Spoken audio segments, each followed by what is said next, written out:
All right, well, it is officially 9:05. Congratulations for making it to the call. Hey, Cherise. And so today we're going to be going over how we found, funded, and fixed and flipped this deal. I'm going to, again, put yourselves on mute. So I'm just going to share a little bit about who we are and what we do, and then we're going to get into the actual deal. Then we're going to do a training. So I have a training on how to fund almost any deal, right? We got a bunch of different ways to do that. And I'm just going to share some of that information. Real quick, we are a local group of real estate investors, and now we're all across the nation, right? Because Zoom. Normally we have these property tours live. We'll actually go to a live property and walk the property, share the information of how we found it, how we funded it, what the exit strategies, and all of that. You would normally have an opportunity to meet the team. And given what's going on in the world, we have an opportunity to actually do it from the comforts of your own home, anywhere across the country. And here's what I want you to know is when things do return back to normal, whatever that looks like, we are going to maintain the online presence because we absolutely love it. It really opens up the team to everyone across the country. And we're going to get back to our live events, right? We have an office here in Phoenix, Arizona, where we have about collectively on all our meetings, we probably have 250 to 300 people on a weekly basis go to all of our meetings. And it's an experience. That's all I can say. If you've ever been to our office, it is an experience, and highly encourage you to get down there once we get back up and going. And if you can't, you can join us via Zoom there. It's the next best thing. So we're going to get into, here I'm going to start the slideshow. Boom. So I want to introduce the amazing, he was completely dry. The amazing Teri and Russ Flory. So I met Teri and Russ Flory a couple years ago, and they came in here, and I saw their passion, I saw their excitement, and they came in, they joined our group, and they got busy. Boy, did they ever get busy. They have done they've done fix and flips. They're doing short-term rentals. They're doing wholesales. And I don't want to ruin their thunder, but I'll let them share their story, but they are knocking it out of the park. And today they're going over their fix and flip that they did. And the cool thing about this fix and flip is it was wholesaled from someone else in the community. Somehow that's Paul Ramiro and them. If you could make sure everyone's on mute. So Paul and Ramiro wholesaled it to them. The Millers found the funding, funded it themselves, and then a bunch of other resources came. And I'm going to let them share the story.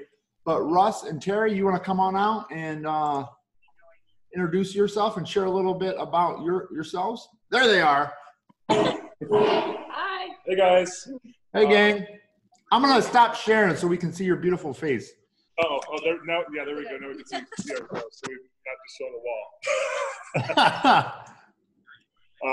Well, we're first off extremely excited to be here this morning, as always, and to be able to kind of share about the project. But I think most importantly, to be able to share what a team can do and bring something together. And so, kind of a little bit about our story. So again, Zach, to your point, we both of us, I think, individually had a desire to entertain and dive into real estate on a regular basis.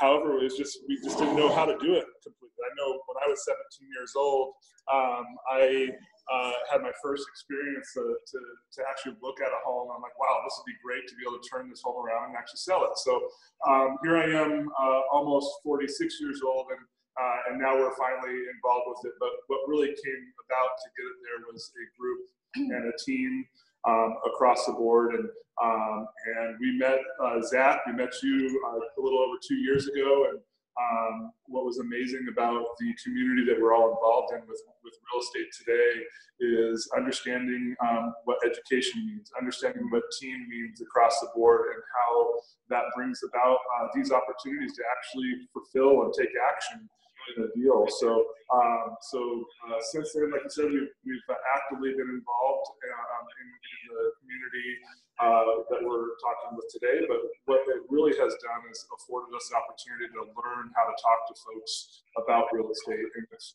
brought things about to bring some success to us and also many people around us. And honestly, one of the things that we like to talk to is it's not all about the financial piece of it. Really, when we focus on the purpose of what we're doing on each individual deal that we work on with a group and partners, whether we're project managing, whether we're working with groups that are doing this with us, there's a purpose behind it, and that brings a certain kind of reward that's extremely fulfilling. So, but do you want to kind of share a little bit? Okay, so really quickly, when we met Zach, we were introduced to this group after checking out quite a few other real estate groups around town and who come through town and leave. We were introduced to by Carrie Skirla, who I think is in the meeting here, introduced us to Zach and this group, and we were really blown away and excited to get started, but pretty nervous because we really didn't have any experience with it. I was working minimum wage pretty much at a furniture store, and here we are 2 years later. I was able to quit my job fairly quickly, and Russ just made a big jump as well here a couple months ago. So we're excited because it started with one deal and then another and then another, and we like working with all of you guys, and so we're excited to see how this goes. Yeah, so it's been really exciting. So Zach, did you want us to talk a little bit about the specific deal right now, or do you want to go into that? Yeah, that's next. Boom. So let me share the screen again. Boom. I just wanted to be able to see your faces when you talk. So yeah, so you want to share how you found it, the process of that. I know there's some other team members on here that actually bought it from, and then just go to the process of the deal. Okay, so I think just found this one. We were in one of the Facebook groups or one of the calls on one morning, and Paul Romero or Angie, one of the people from Saha Group, who are part of this community, shared this deal as a wholesale. It was a probate situation. If they're on, they can talk about that if they want.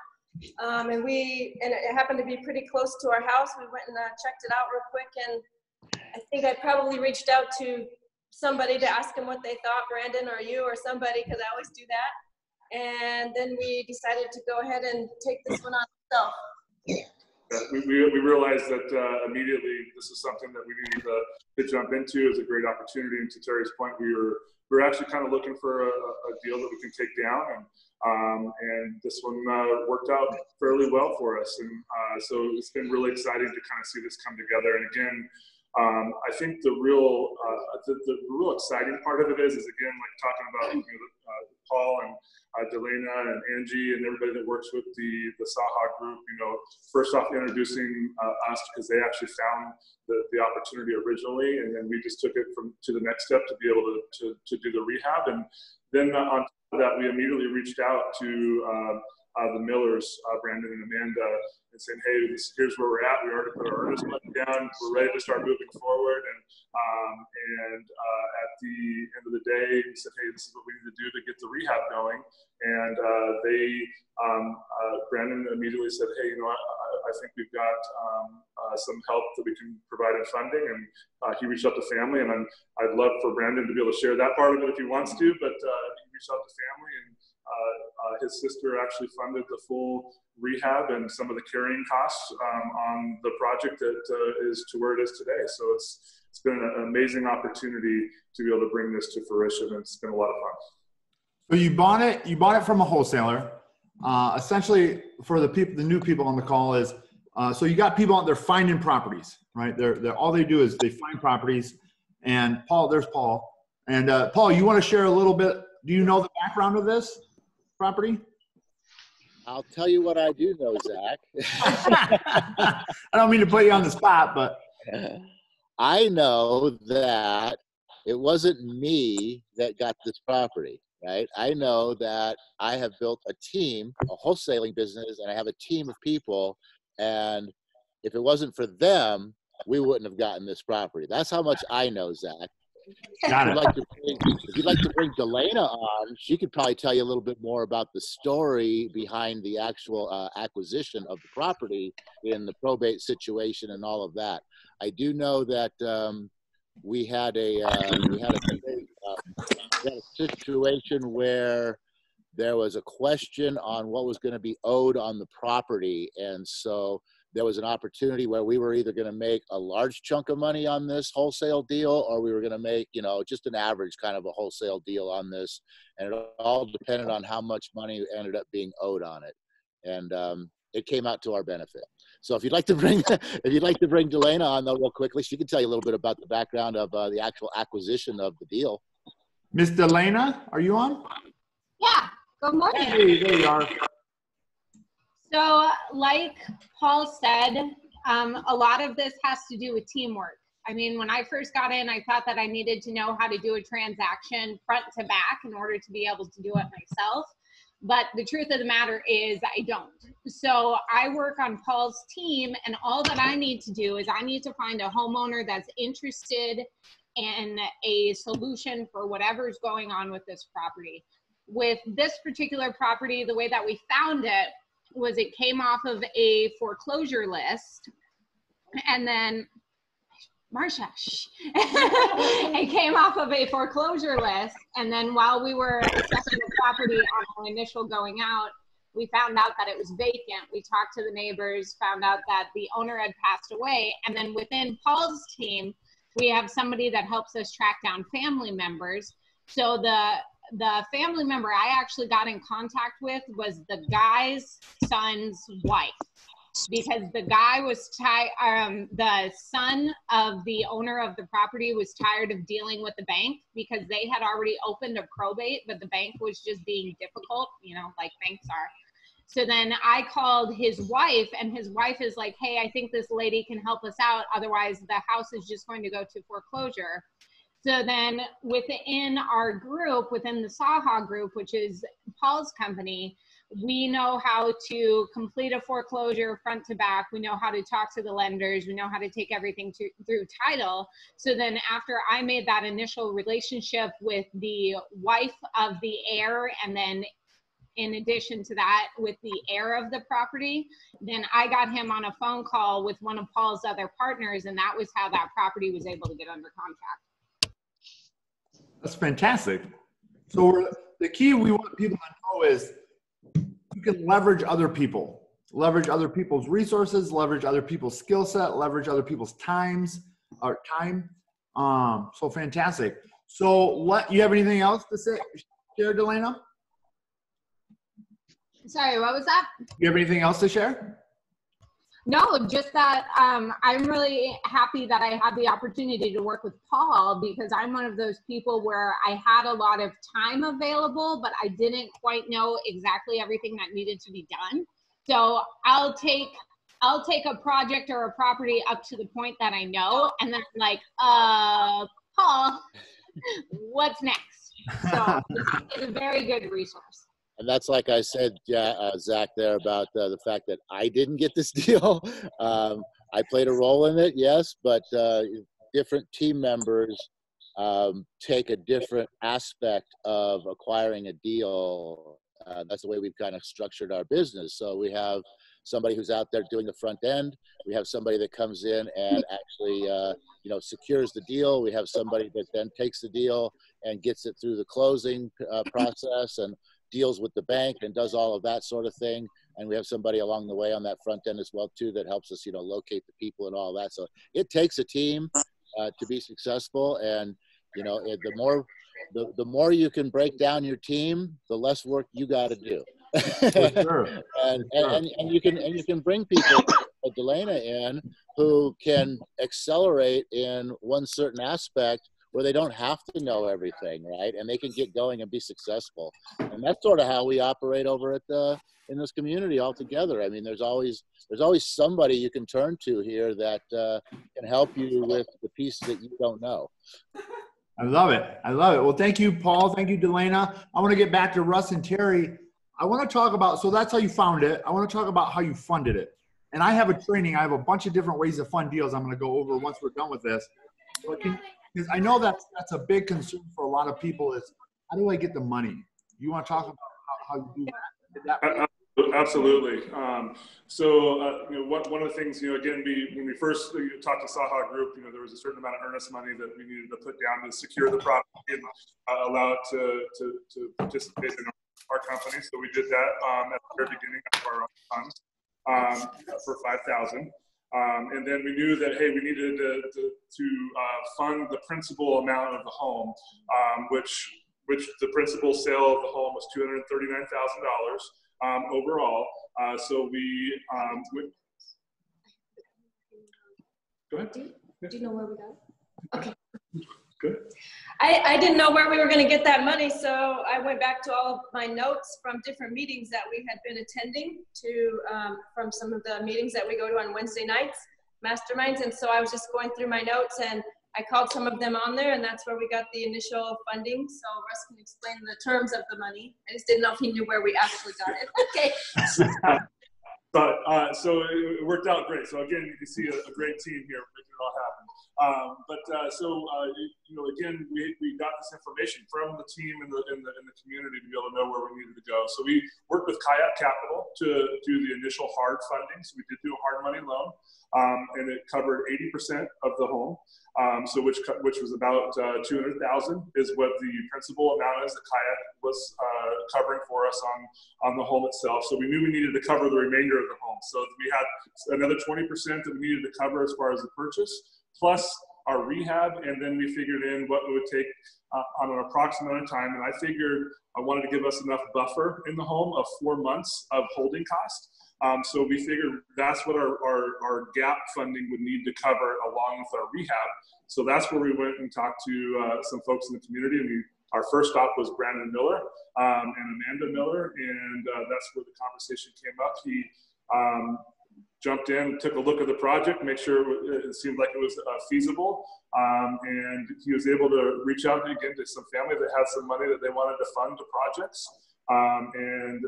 They funded through his sister Tanya. So I don't know, Brandon, did you want to talk a little bit about that part, or I can certainly share as well? Yeah, we could awesome. cover on that. Happy birthday, Reed. Yes. Birthday weekend. Yeah. So we love the Flories. The Flories are the type of friends that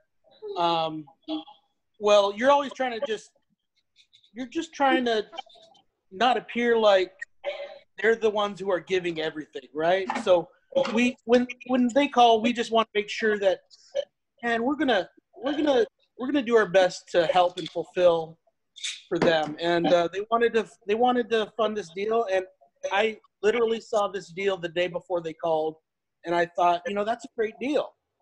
And I kept on moving, and Teri calls me up and she says, I want this deal. And I said, oh, you want that deal too? Good deal. All right. And she said, would you help us fund it? And I was like, absolutely, Teri.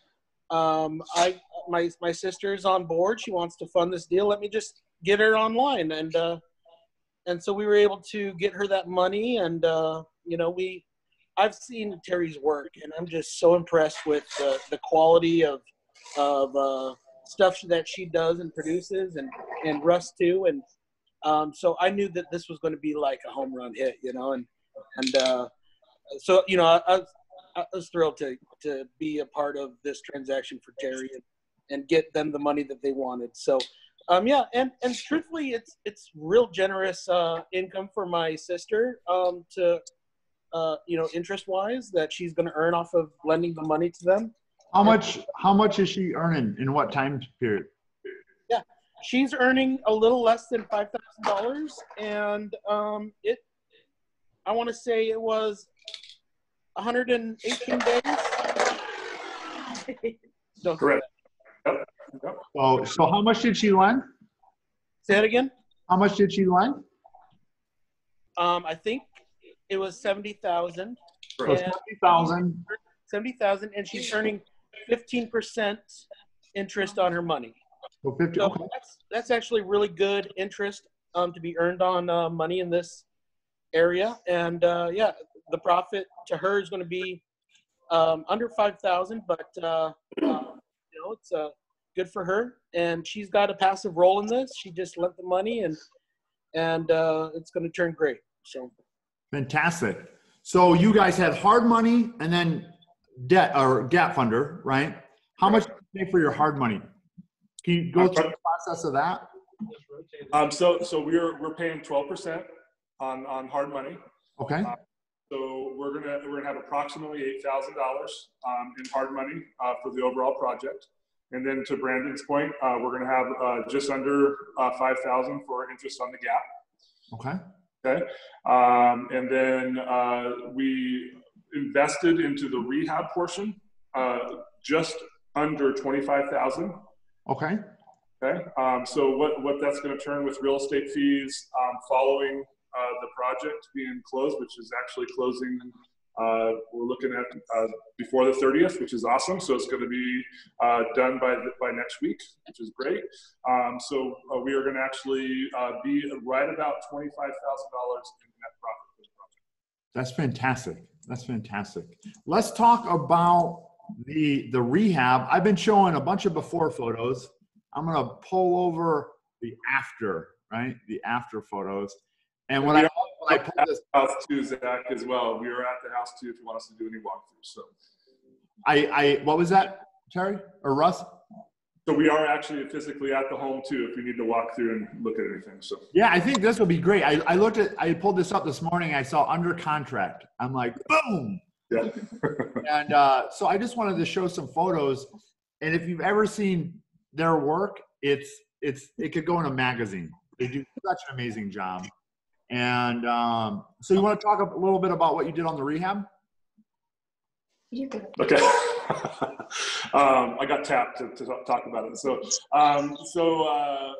really, we walked into the home originally. We thought this is going to be a home that we don't have to do a whole lot on. It actually has very great bones. We didn't have to change the floor plan of the home too much. What we did is we decided originally we knew we didn't want to go out and change the flooring. So we did flooring, we did paint, we did baseboards all around the home. So this was a complete interior paint that we changed. But when we started kind of going through the project a little bit with our contractor, Jay, we started looking at what can we do to open the floor plan as much as possible without having to do too much. And you can see that picture right there, Zach, that's on the slide. This is where we did most of our work, was in the kitchen area. So when you looked at some of the old photos, that the countertop or the bar area that you're looking at was actually raised. It was the higher bar, and then there was a soffit area right above that kind of enclosed the kitchen a little bit. So we decided that we were going to open that up, and you can see that right there. The portion to the right of the kitchen area, we took all that down and flattened it out, and then opened it up all the way to the front door. You can see right there. And we dropped the countertop down to just make that a larger peninsula, almost like an island facing out to the living area. So we added quartz countertops. We kept the original cabinets, and we had our contractor actually paint them up to really brighten up the countertops, or I'm sorry, the cabinets. And then to the left there, one big thing we did too, where you can see just to the left of the range right there, there was a pantry. We actually opened that up to add additional countertop space and space for, if you want to make it a little desk area, if someone wants to sit there, or we have electrical that we brought in if somebody wants to put a beverage cooler or anything like that right below it. It gives them that opportunity and versatility. But one of the other big things we did in the kitchen area too, you can see on the right where the backsplash is around the window and the sink. We're proponents, I guess, of really kind of opening up kitchens. So we pulled down the upper cabinets that were there, and then we just decided to, exactly right there. So we decided to go all the way up the wall with the backsplash that you can see, have a few shelves that we put up there to really open up and brighten up the kitchen area. So it was an extremely exciting opportunity to see that, and it turned out really well. Our contractor did a great job. Other parts of the home, fairly basic. We added a lot of lighting. We did the all surface mounted LED lighting throughout the home, a chandelier that you can see there in the picture. We added surface lighting in the living area that you can see there as well, surface mounted LED. We're kind of proponent of lighting. We just want to make sure that the homes are bright when we're finished with them. So we added upgraded fixtures all the way through the home. including in the vanities and things like that as well. New ceiling fans, and we just painted all the doors, put new door hardware on, and really just put new carpet in the bedrooms, and just really brightened up the home, and just wanted to make it very appealing. So anything else you can share that I'm missing on a bit?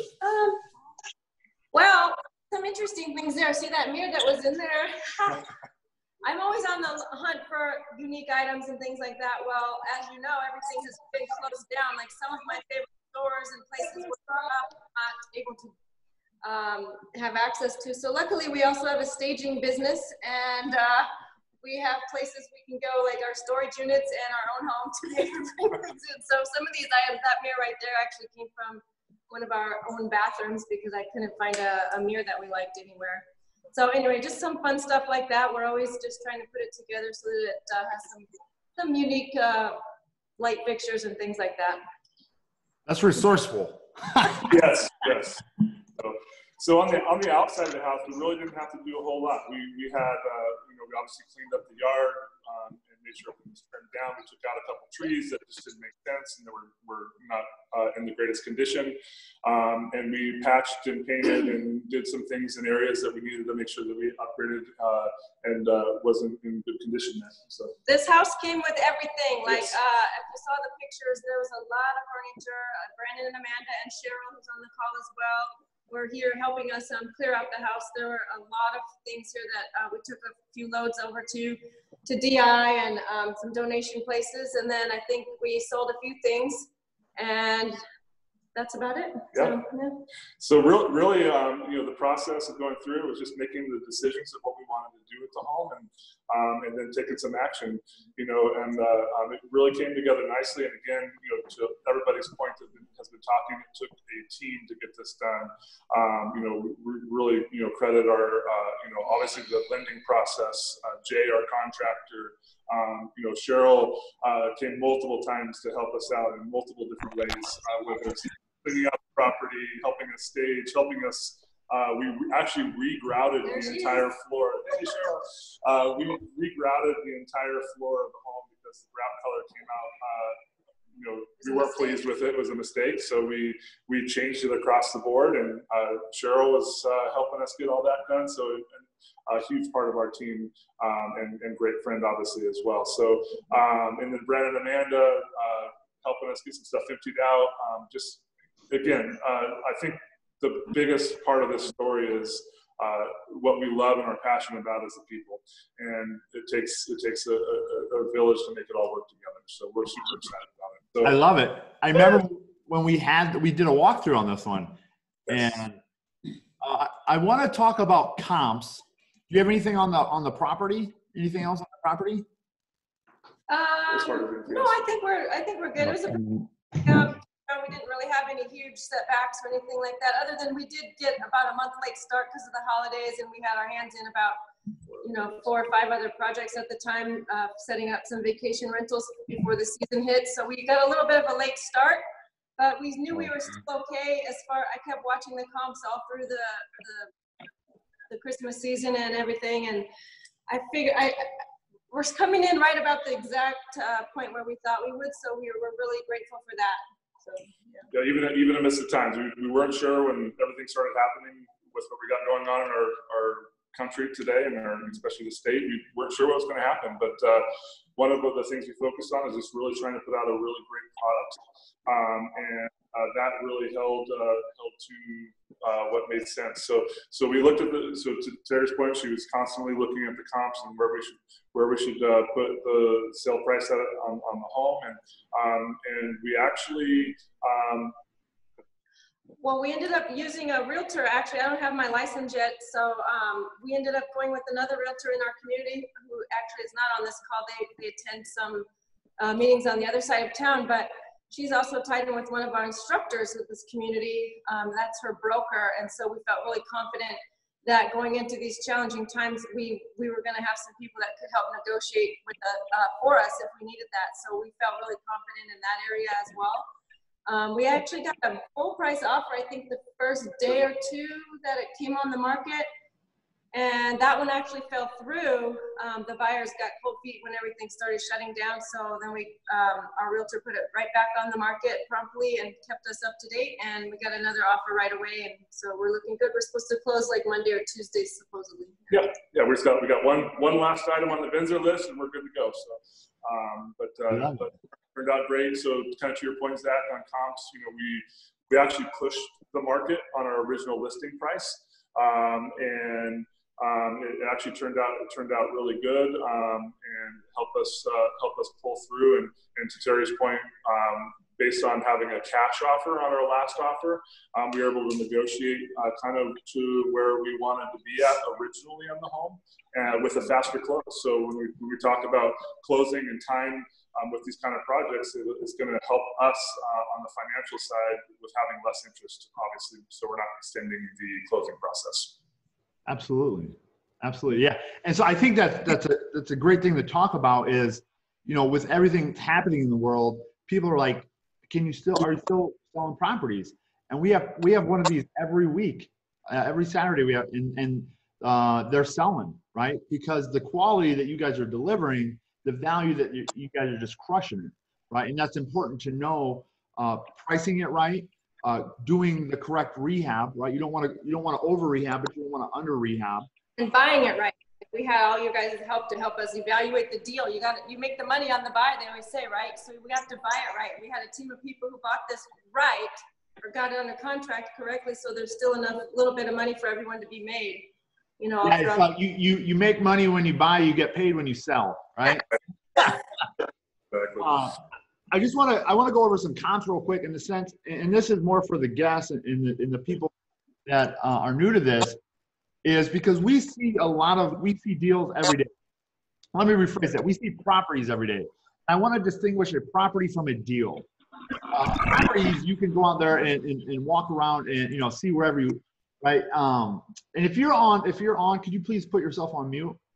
So a property is something that, how I define it, is there's no money in it, right? So there's a lot of these properties that you'll see maybe coming across your wholesale list or things like that, and they're using comps that are out of the area. Their repair numbers are way too low, right? And so I just want to give you a slight overview of what you need to look at. So in this area, your house is right down here, right? Right. Yes.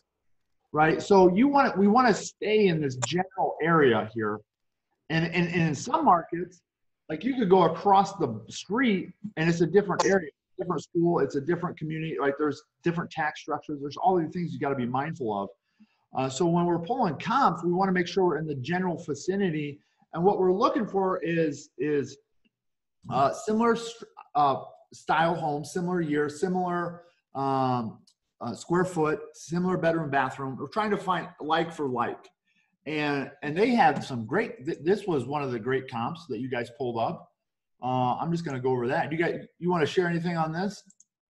That one came in right at the same, our offer on this house right now, what are we at, 333.9 is what our listing price was. The cash offer is 321. So actually that comp right there is one street over, and it closed, you can see there, for 321.5, and that's what our offer is. And actually our appraisal was met easily yesterday. So that was a perfect comp, and our realtor did a great job. She actually called that one because it hadn't closed yet when we got under contract. She called that realtor and wanted to find out more info, and she already learned that the comp was going to come in at 321. So that's fantastic. And you can see your house compared to this house, right? Your house is yeah, that one wasn't even remodeled yet, or those old stuff like that. So yeah. And then this is important to everyone on the call, is you need to, one of the things a lot of newbies do is they'll over rehab, or sometimes they under rehab. We've seen people under rehab as well. Yeah. And then if you under rehab, you're not going to sell it. And if you over rehab it, you're not going to make as much money, right? Because the market will only bear so much. So this was a great comp, right? And you guys, and then this one, you want to share a little bit about this one? That one. This was the other one you sent me? Yeah, Yeah, just very similar. It's very typical in this neighborhood. So we kind of got a good idea, very consistent, and it has been for almost a year, been very consistent comps. They're very, yeah. Based on size and square footage and price per square foot, we wanted to make sure that we're in that, to your point, Zach, in the selling range, but we knew that we had the opportunity to push a little bit, but we made some decisions. And because of that, we knew that we really didn't need to go. We were originally going to go get all new cabinets and all of that, but by the time we got in here, it's not going to make a difference. We can just go ahead and paint these and do nicer countertops. Our contractor was trying to tell us we didn't need quartz, but we went ahead and went for that. And he was fighting us on the backsplash. He didn't think it needed to be $1.69 per piece, and I said, yes, we do. There's not that much of it, and certain things where But the one thing that Teri and I are very passionate about when we do our projects, whether it's our projects or with our partners that we work with, is there's small little things that you can do that really puts it over the top, and I think that really attributed to having multiple offers come in quickly, and that was something that I think that can push us over as long as we evaluate the cost structure behind it. Got it. Fantastic. Absolutely. I think we're going to open this up for questions here. So we got that. Does anyone have any questions for Teri and Russ? I had a question. So my question was, how did you estimate the rehab cost? Did you guys find a contractor, or did you estimate it before and then call in a contractor? Like, what was your process with that? That's a great question, and I think there's multiple answers to that. I think I'd like to start out. Part of it is we have, prior to this project, we've had some previous experience of doing some flips, whether it's with partners or working on just project management and things like that. So we had an opportunity to kind of see the process of what it would cost to do paint and things like that. But we also we did a full mastermind with John McCants at the time was doing the fix and flip and wholesale mastermind, and we spent a lot of time in there kind of going through what it would. We talked about it as a team, and we actually physically went out and said, "Hey, what did it cost us to get a paint on the home? What did it cost us to do flooring and things like that?" So really the education process of that really allowed us to kind of get familiar, because we were physically talking to contractors, getting estimates and things like that to actually understand what it would cost. So now we are to the point where we can walk into a property and say, okay, it's going to be about this amount for countertops, about this amount for an interior paint, so on and so forth, and then we evaluate what we feel like we need to do to be able to get that done.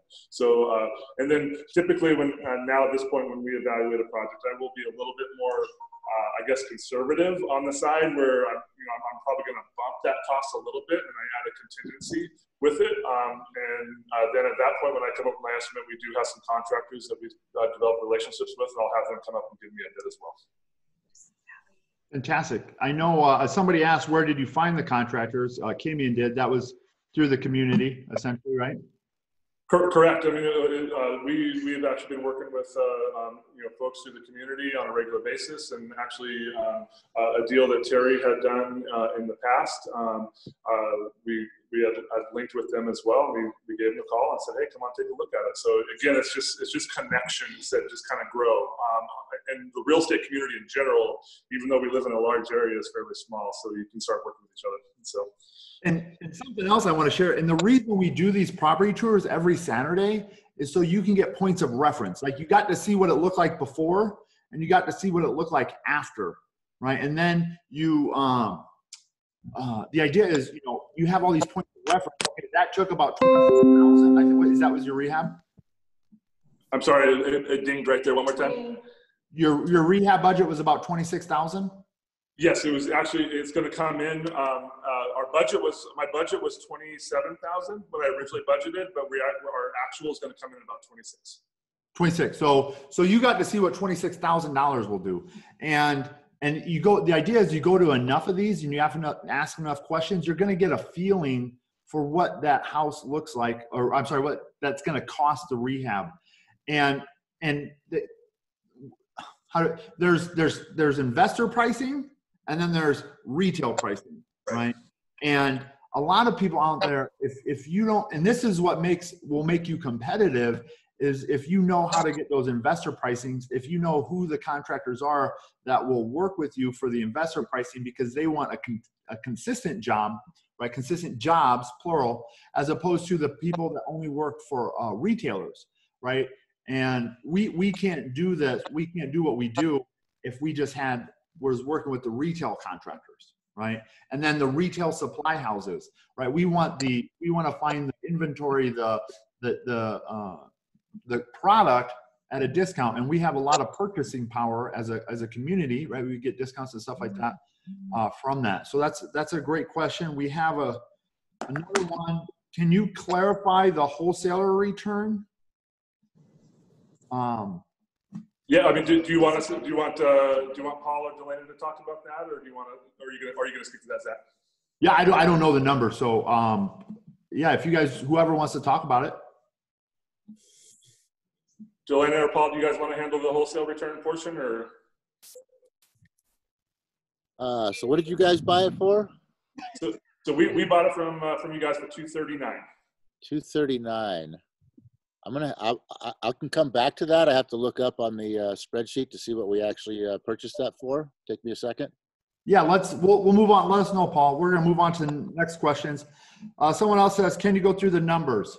So they bought it for $239. They put about $26,000 into it. And what you guys get it under contract for?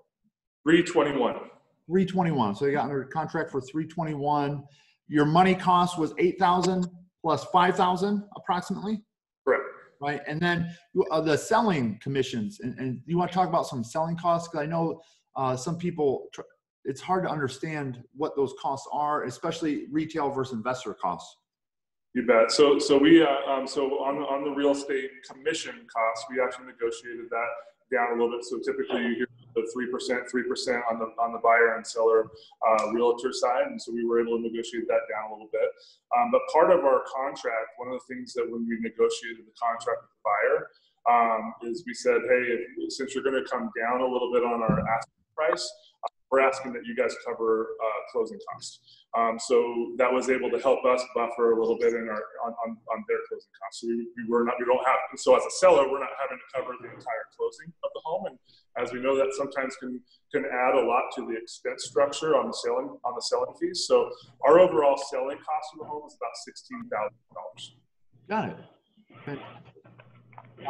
it. Somebody has a question. How do you make sure your contractor finishes their project on time? Do you have any roll fees on going above the time stated? It's a great question, and I think we deal with that every day. And we do not structure in our deals with our contractors if they're past the due date. I don't charge per day fees or anything like that. We really believe in partnering and structuring a great relationship with our contractors, because that's a trust factor. And so we were communicating on a regular basis. We're showing up to our projects on a regular basis just to make sure that things are actually progressing forward. And yeah, there's things that happen on projects. I don't think there's one that we've ever been on that something doesn't come up that might create a delay or a change or have us discuss something that needs to happen. So it's mostly about communication, structuring a relationship, and understanding that, hey, we want to work together on this to make sure it occurs appropriately. I love that. And what everyone needs to understand is, like, we're in this for the long haul. We want to find good contractors that do good quality, a good quality job, and we want them to make money, right? We don't want to squeeze them so tight that they don't get paid, right? Because they have families and things to support. And at the same time, we need to fall inside of our budget, right? But the key is we want to work together, right, to move this forward together. Teresa, I'm going to put you on mute unless you were coming out. If you have a question, we have wholesaler purchase for. Paul's going to go over those numbers. You want to share, Paul? Yeah. Okay. So as I mentioned earlier, there was some circumstances where we might have made a lot of money, or we might have made just like an average wholesale on this. And as Delana said, there was a foreclosure situation going on, and there was some external debt. So when we buy distressed properties, oftentimes, there's more than just what's in front of you as far as how much is owed against the property. Sometimes there's external debts that could be associated to that property as well that have to be taken care of during the sale of the property, or you can't sell the property. So there was some potential external debts on this property totaling to about $20,000. And so we put this property out at the $239 price, thinking that if that $20,000 came in and was going to have to be paid, that, you know, we would end up making about $15,000. Well, as I mentioned, that debt did not come in. It had been settled some other way before hand, so it actually reflected back to us, and we ended up selling this property or we actually contracted this property for $205 and flipped it to them on the wholesale for $239. So it would have been $225 had that other debt come in, and we would have made about 14, but instead we made 34. Oh, fantastic. How long did the rehab take? So to Terry's point, you know, we got a little bit of a late start. We were in the middle of some other projects that actually, you know, created a little bit of delay. We actually closed on the home about a few days before Christmas. So we didn't actually physically get started on the rehab until January. So our full rehab process took us about 3 months with a couple delays in it. Cool.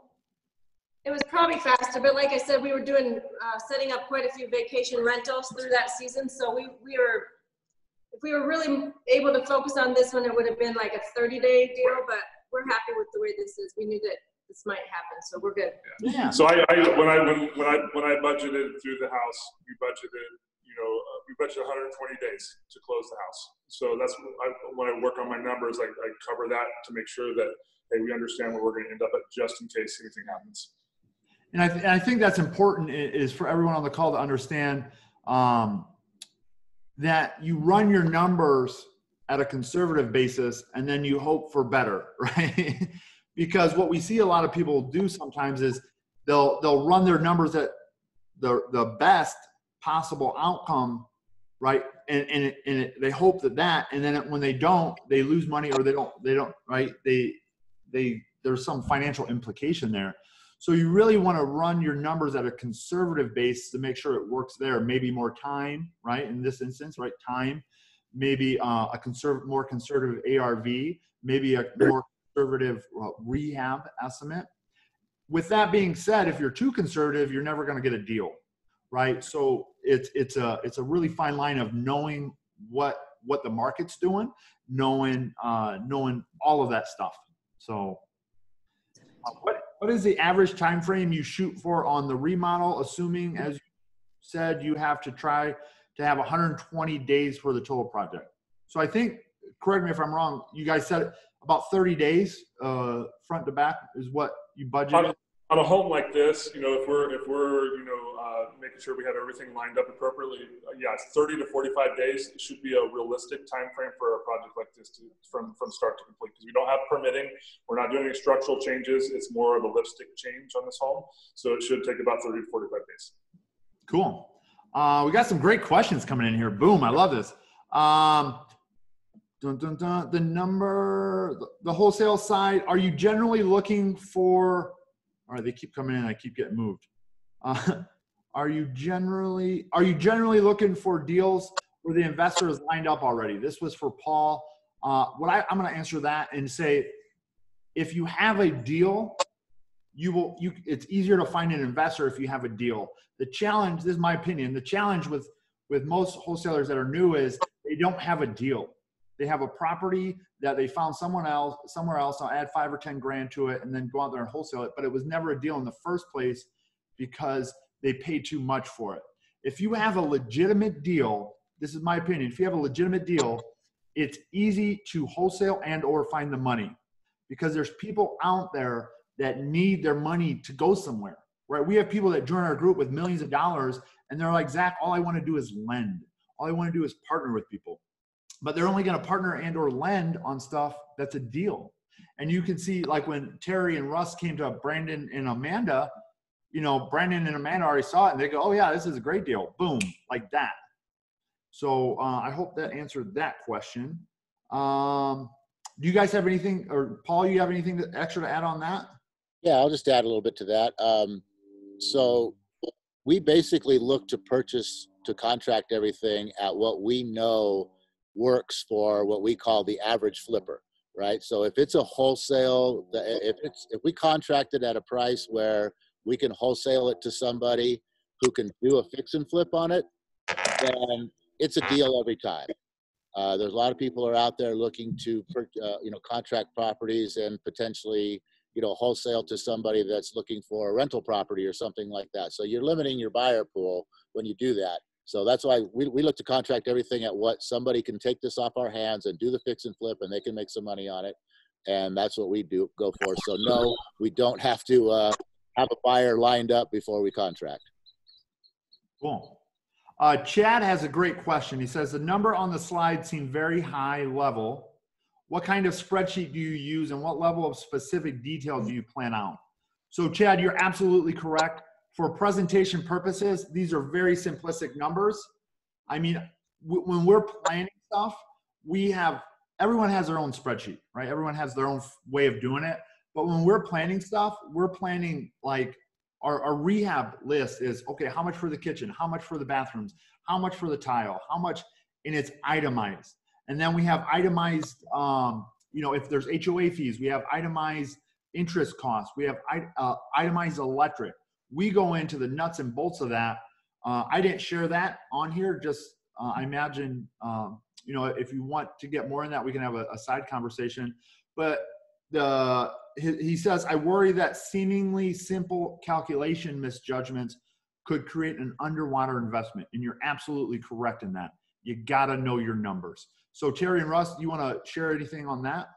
Yeah, absolutely. So we, so to your point, on every deal that we look at, is we will immediately have a calculator that we have actually was shared to us with a friend of ours that was one of our first staging jobs actually over 2 years ago. Became great friends with them and actually shared a calculator, and it dials all the way down to what your interest costs per day. So I can go into my calculator, his calculator, and actually shows me to the date what I would earn even with interest built into it.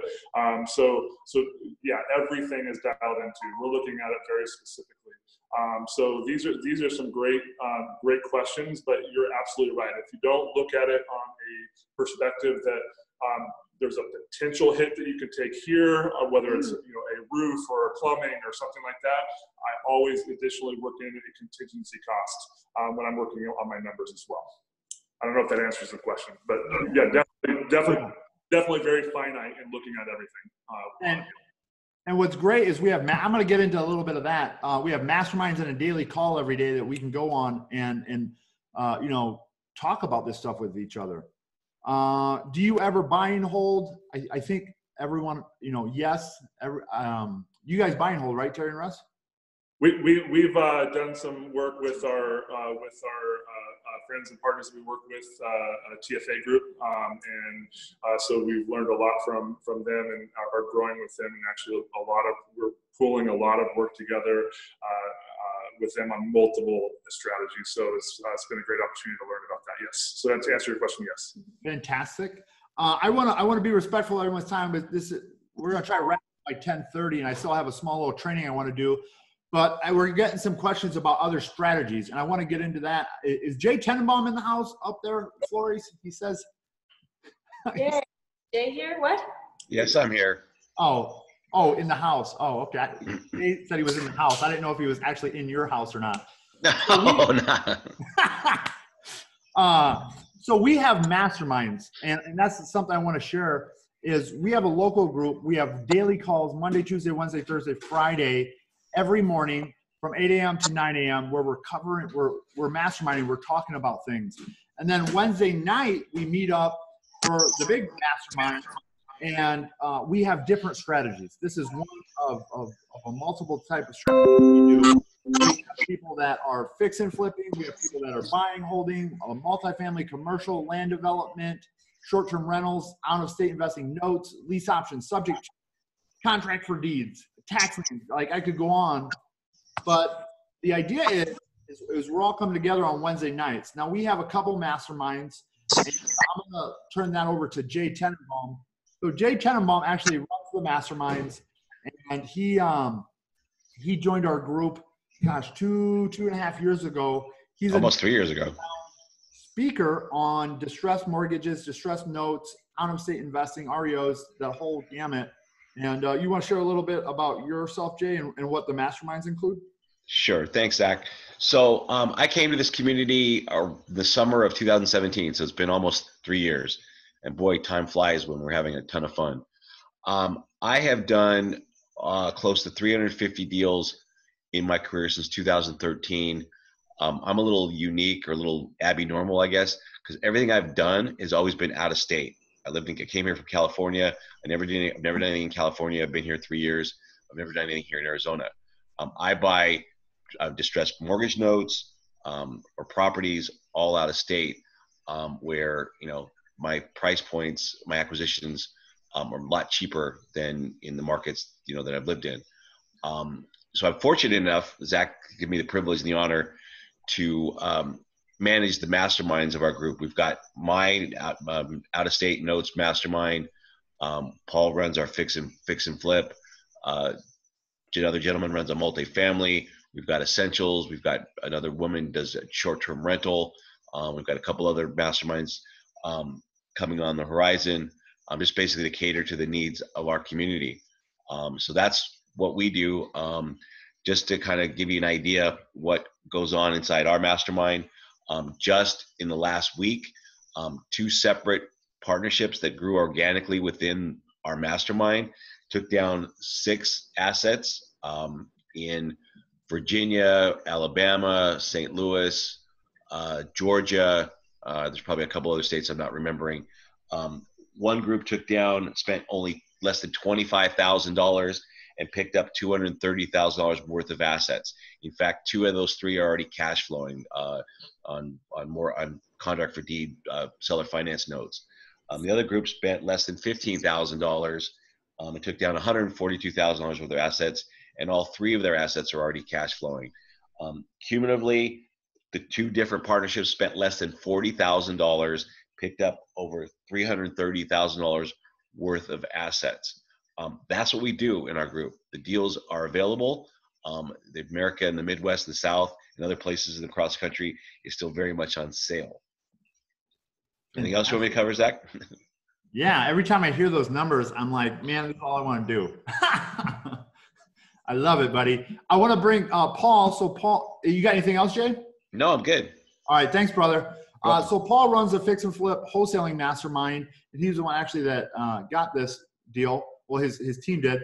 And so Paul's done over 250 deals, right? And what you're going to notice about people in our community is, I mean, we have some heavy hitters here, and all the way down to people that have never invested in real estate, and then everyone in between.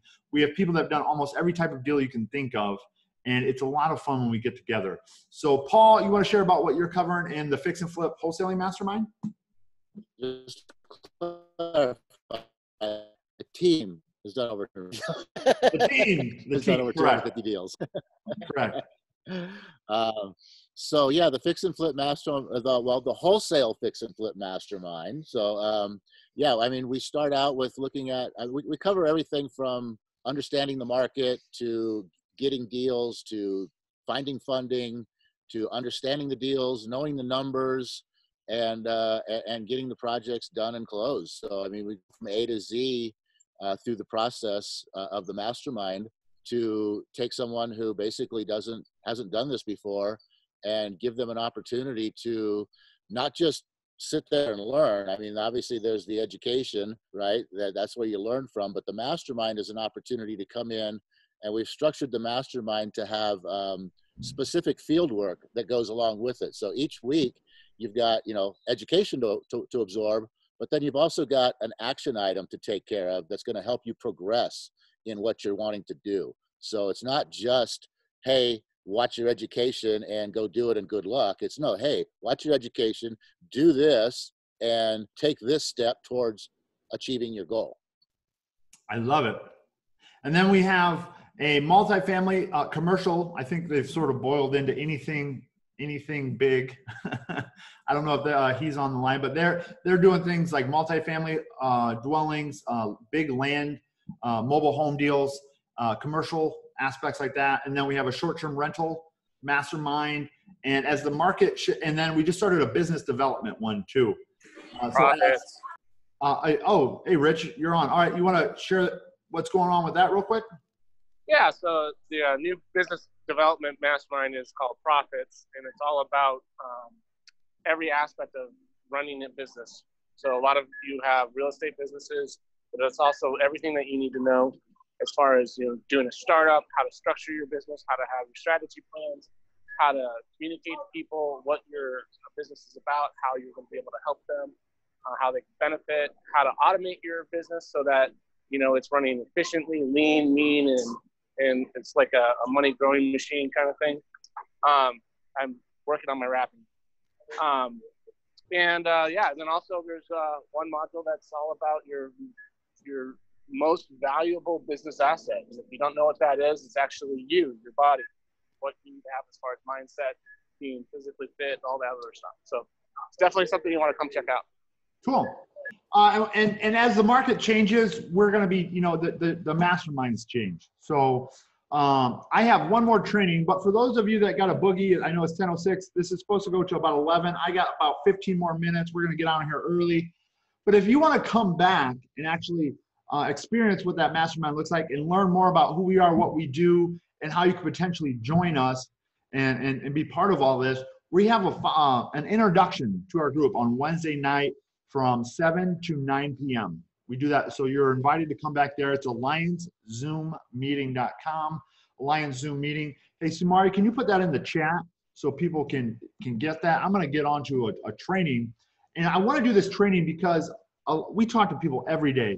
And, the biggest concern is I want to do a deal, but I don't have the money. So I created a list. This is not even a complete list, right? There's other ways out there. And I just want to talk about these real briefly. And the reason I want to do that is I want to show you that if you know what you're doing and you have access to the people, in my opinion, finding the money is the easy part, right? I make offers on deals right now. I have no idea how I'm going to fund them, right? But I know they're a deal and I know where to go access the capital. So you have things like hard money. So hard money is what's institutional money. And that's there's normally a higher interest rate. There's normally points. It's very structured. Most hard money lenders don't require credit checks. Most hard money lenders don't require income verification or any of that. We actually have two hard money lenders that are in our group. One of them is we're going to be starting a money mastermind, right? And we're rolling that out here soon. Another one is private money. So private money is when you know an individual, like Brandon and Amanda in this case would be private money lenders, or their sister would be, Brandon's sister would be. And that has a lot more flexibility in the terms and the interest rate and the structure because it's two individuals. And then we have 401ks, IRAs. You can actually invest your 401k or IRA into real estate, right, through self-directing. We have a whole training on that. Life insurance. So life insurance actually has, depending on what type of policy you have, has a cash value. If you've ever heard of infinite banking, that uses that concept, and you can actually use that cash value to invest in real estate. You can use home equity lines of credit at killer rates there, and we have a strategy we're going to train on Wednesday called Velocity Banking that incorporates all of these different types of lines. Credit cards. I had access to over $450,000 in credit cards, most of which was at 0%, right? And I bought my first house on a credit card. I've gap funded on using my credit cards. You can get really creative. Subject to is a purchase strategy where the debt actually stays in the seller's name and the deed gets moved over to your business name. And the idea behind it's a type of seller financing. We have contract for deed, which is another type of seller financing. Both those two, the subject to and the seller contract for deed, no income checks, no verification of credit, none of that. Lease option sandwich leases. This is a way to control properties. Commercial financing. So commercial financing is institutionalized lending. Again, I have commercial financing on residential properties, and they don't care about my income, right? Because they're only looking at the income of the rental property. Now, this is for more long-term financing. Now, most of these guys on the commercial stuff is credit-based, unless it's a really low LTV. Then you can just get asset-based lending on long-term low interest. You have traditional financing, FHA, VA. We have people, I talked to a guy the other day, he was sharing, there is this program out there that would finance the whole deal, no money down, right? It was a special program. There's all types of those. We have crowdfunding, right? There's crowdfunding platforms you can use. Private placement memorandums, it's called PPMs.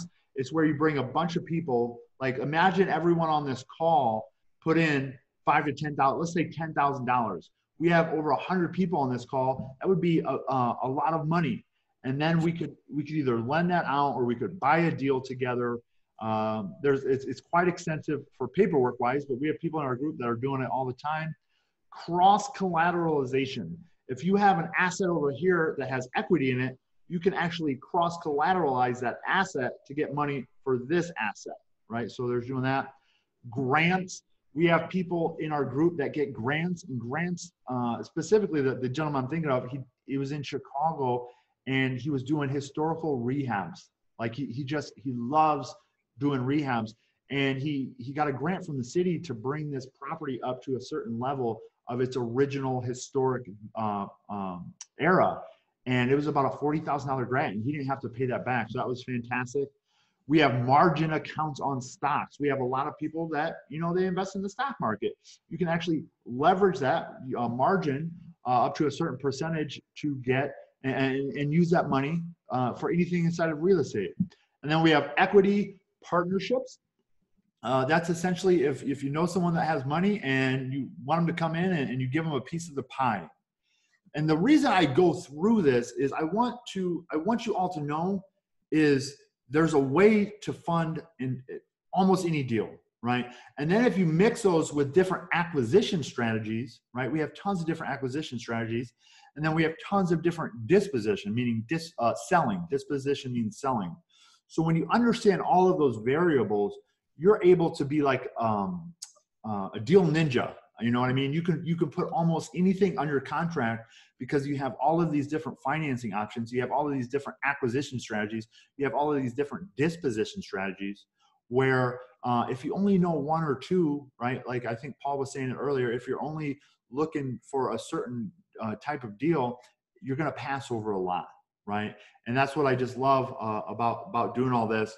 So we cover all. I'm going to go over some more training on Wednesday. We would sit here all day if we could and just train and give and share, but we want to be respectful of your time, right? And let you get back to your Saturday. So if you want to come on, right? If you want to come back, join us Wednesday.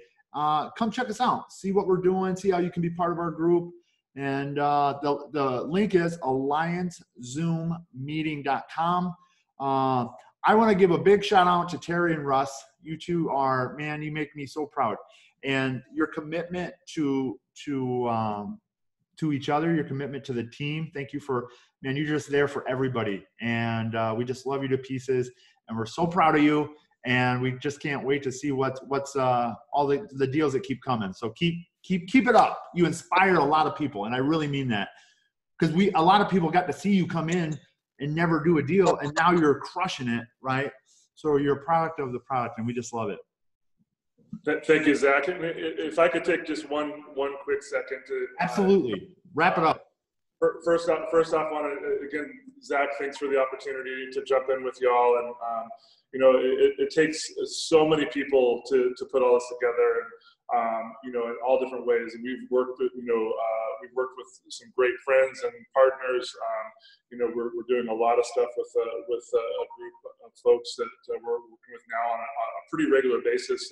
True Freedom Achievers is a great group that's doing multiple strategies out there. We've been able to pool a lot of stuff together. So it just allowed us to be able to be educated enough to be able to talk and communicate and understand what the business is. But one thing that I just want to kind of wrap up that is kind of emotional a little bit. Tomorrow, now you're going to see Russ cry. So through all this situation with the COVID thing, my mother actually lost her job, and she wasn't able to afford where she's currently living. And so we quickly, one of the things we learned through education and process with all the people that we work with is we quickly learn to pivot and be able to make some things happen and take action.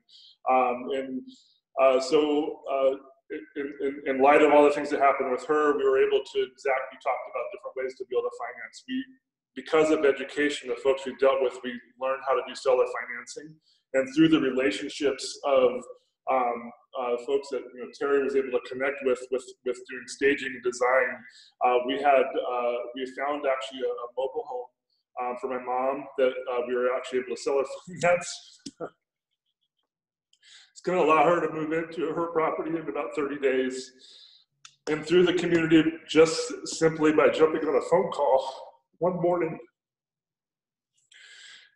Tim Laurie out there, who I think is on the call as well, but he's part of our group, part of Renatus and Alliance, quickly jumped on and offered, and we had communication. And just yesterday, we finalized, to your point, using collateral deal. We're gonna do a DOT on our personal home to finance the rehab on my mom's trailer, because it does need to be rehabbed. So all this came together because of community, learning, being educated, and being humble. So go out and have a purpose, folks. It's gonna work. You warm my heart, buddy. You warm my heart. Love you too. So, man, I'm gonna cry. Me too. Yeah. I love you, Russ. I love you, Teri. Oh my gosh. I want to wrap up. Thank you so much. Thank you, Russ, Teri, Paul, everyone else that contributed today. So many people. Guests, I hope you walk away. I hope you learned something today. I hope you got some value. I hope to see you all on Wednesday. Have a beautiful Saturday, and see you soon.